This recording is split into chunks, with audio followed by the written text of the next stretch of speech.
Nous sommes en compagnie de Lauriane Rougeau, hockeyeuse professionnelle et double médaillée olympique. Lauriane, merci d'être avec nous aujourd'hui. Merci beaucoup de m'avoir.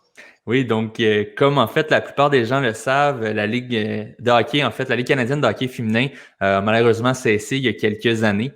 Depuis, l'association des joueurs professionnels est née. On tente justement de créer quelques showcases un peu partout justement pour attirer l'attention sur le hockey féminin.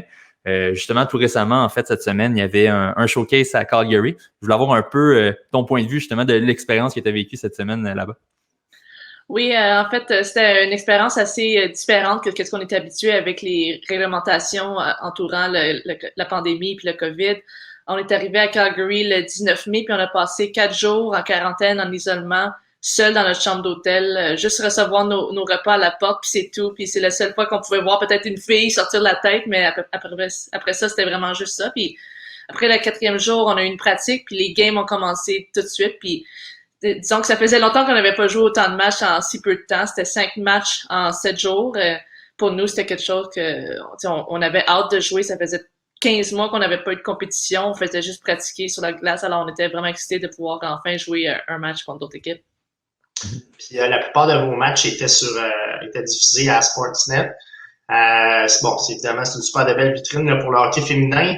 Est-ce que tu trouves que ça va quand même dans la bonne direction là, au niveau de justement des vitrines là, qui sont émises là, par différents médias? Oui, je pense que l'engouement envers le sport féminin, pas juste le hockey, mais envers le sport féminin, il s'accroît beaucoup. On le voit beaucoup avec le WNBA, je veux dire, le WNXL, le soccer, le hockey. Alors, je pense que c'est important d'avoir des vitrines comme ça, que les médias prennent charge aussi du sport, que ça soit pas juste les voix des athlètes qui doivent tout le temps être du premier plan.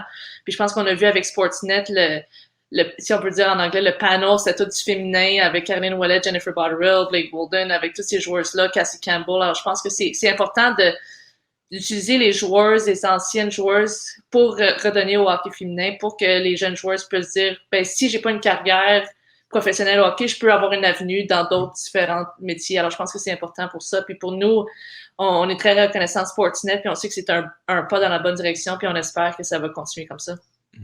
Puis justement, en fait, tu le mentionnais, c'était beaucoup de matchs en peu de temps après une aussi longue pause, si on veut. De votre côté, justement, l'équipe de Montréal, vous avez gagné, en fait, le showcase. Comment, justement, on a célébré de ce côté-là? J'imagine ça faisait simplement du bien déjà de pouvoir jouer avec les filles, de retrouver, si on veut, des coéquipières de longue date. Oui, c'est sûr, pour nous, ça faisait vraiment longtemps qu'on n'avait pas un championnat avec quelque chose avec un enjeu. On a eu beaucoup de déceptions récemment avec les championnats du monde qui ont été annulés, la CWHL qui a fermé ses portes. Alors pour nous, ça faisait longtemps qu'on n'avait pas un trophée à soulever, un enjeu. On avait un petit peu d'argent à gagner aussi. Alors je pense qu'il y avait un petit peu de motivation, puis pouvoir célébrer avec ses coéquipières. Je pense qu'il y a quelques photos qui ont circulé, quelques vidéos qui ont circulé dans le web. Alors, je pense qu'on peut voir que la joie que les joueurs ont eu durant la célébration. Je pense aussi ça faisait 15 mois qu'on s'entraînait tous ensemble ici à Montréal, que on passait des pratiques à jouer une contre l'autre, mais là, juste pour pouvoir enfin jouer une pour l'autre, c'est un peu plus différent. C'est quelque chose que on avait beaucoup manqué. Puis on est vraiment content de pouvoir ramener la Coupe à Montréal. Justement, la NWHL elle souhaite s'installer à Montréal. Qu'est-ce que tu penses de ça? Est-ce que c'est une solution qui est bonne à long terme pour le hockey féminin?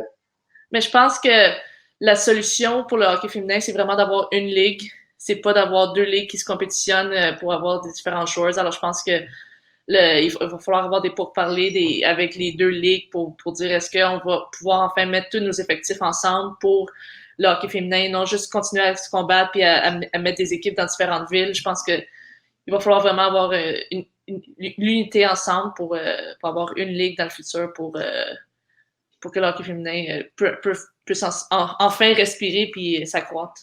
Mm-hmm. Et peut-être pour revenir un peu sur ton parcours personnel, je l'ai mentionné au début, en fait, tu as participé aux 2 dernières éditions en fait des Jeux olympiques. Donc, je me doute déjà de ta réponse en tant que telle, mais est-ce que tu as une des 2 éditions qui t'a marqué davantage justement auxquelles tu as participé? Oui, c'est sûr.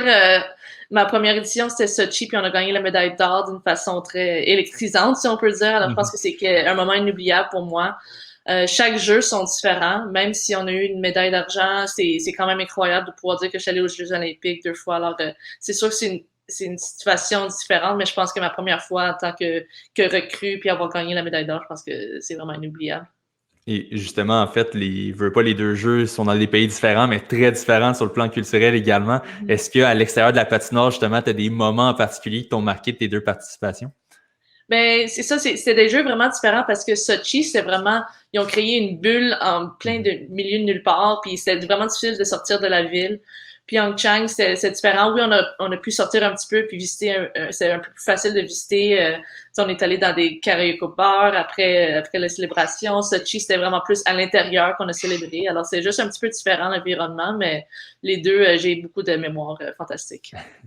As-tu justement une anecdote en particulier que tu as vécue dans une de tes grandes compétitions là, que tu as eues qui te revient toujours en tête, soit marquante ou vraiment drôle, là, que tu as eu avec des coéquipières? Ouais, ben Sochi pour les cérémonies de fermeture, on était en ligne pour rentrer dans le stade, puis l'équipe masculine venait juste de gagner leur médaille d'or, puis quelques joueurs voulaient assister à la cérémonie, ils sont arrivés en courant, puis on les a vus, puis ils sont arrivés juste en arrière de nous, puis on a commencé à leur parler, à prendre des photos, puis on s'est rendu compte qu'on a manqué notre ligne pour arriver dans le stade. Alors on était juste comme, on était une quinzaine d'athlètes de hockey masculin, féminin, puis on s'est dit, ben là, qu'est-ce qu'on fait? Là, il y a quelques volontaires bénévoles russes qui sont venus, venez ici, vite, vite. Mais là, il y avait Luongo qui il y a des mauvais anges, il y avait Martin Saint-Louis, puis on courait. Mais là, on est arrivé en même temps que la délégation russe pour dire des bye-bye à tout le monde dans le stade. Alors, c'est comme, on était en plein milieu de nulle part, mais c'était vraiment drôle. Puis, wow. on était comme toutes dans des délégations russes parce que c'est eux autres qui rentraient en dernier, mais on s'est faufilé à l'intérieur puis on est allé s'asseoir directement, mais c'était vraiment assez drôle là, juste de pouvoir partager ce moment-là avec d'autres joueurs puis des joueurs aussi. J'imagine qu'il y a eu quand même quelques regards justement qui se demandaient un peu ce qui se passait quand vous étiez avec les athlètes russes justement.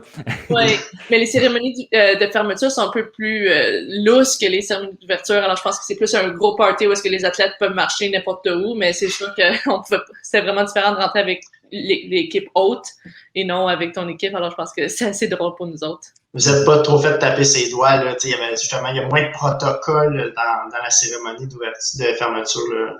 Non, c'est vraiment assez relax, puis tu sais, à la fin, tous les athlètes sont contents, tout le monde, tu sais, les jeux se sont bien passés, alors je pense que c'était vraiment, il y avait pas de, c'était vraiment le fun, puis on est juste allé, on a trouvé où est-ce que les Canadiens étaient assis, puis on est allé directement là, puis c'était vraiment le fun. Okay.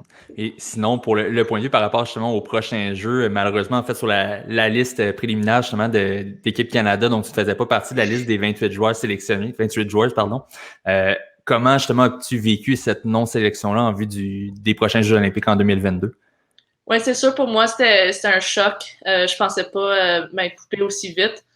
Mais tu sais, je respecte leur décision. J'ai pas encore eu la chance d'avoir une longue conversation avec eux autres. Ils nous ont promis chaque athlète qui se sont fait couper qu'on pouvait leur parler puis avoir du feedback. Alors je prends mon temps, tu sais, je voulais aussi me concentrer sur le PWHPA, puis après ça, je voulais passer à d'autres choses. Alors, je pense que dans les prochaines semaines, je vais demander pour un appel, puis juste leur demander qu'est-ce qui se passe, puis je veux juste avoir un petit peu de réponse, parce que en ce moment, je n'ai pas vraiment.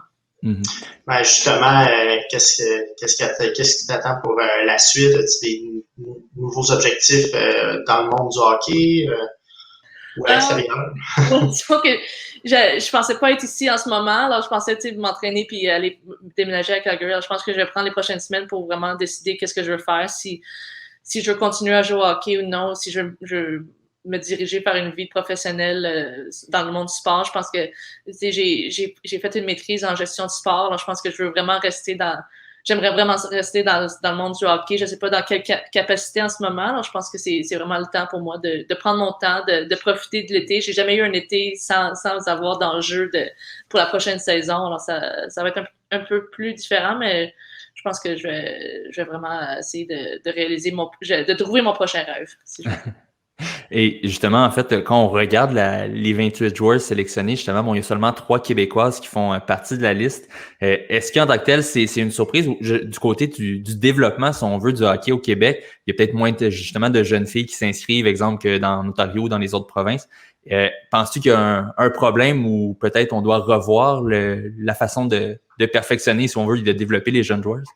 Oui, je pense que c'est un peu aussi comme au hockey masculin, quand le Canadien avait pas de joueurs québécois depuis 100 ans de leur histoire. Alors, je pense que c'est un petit peu comme ça de notre côté. On doit vraiment regarder le développement des joueurs parce que Hockey Québec, au niveau moins 18, on est toujours parmi les 4 premières équipes, 3 premières équipes dans les championnats nationaux. Alors, je pense que c'est vraiment après le moins 18, qu'est-ce qui se passe avec nos joueurs, pourquoi le développement n'est pas aussi bon que les autres joueurs du Canada. Alors, je pense que c'est vraiment quelque chose que Hockey Québec puis les dirigeants devraient regarder.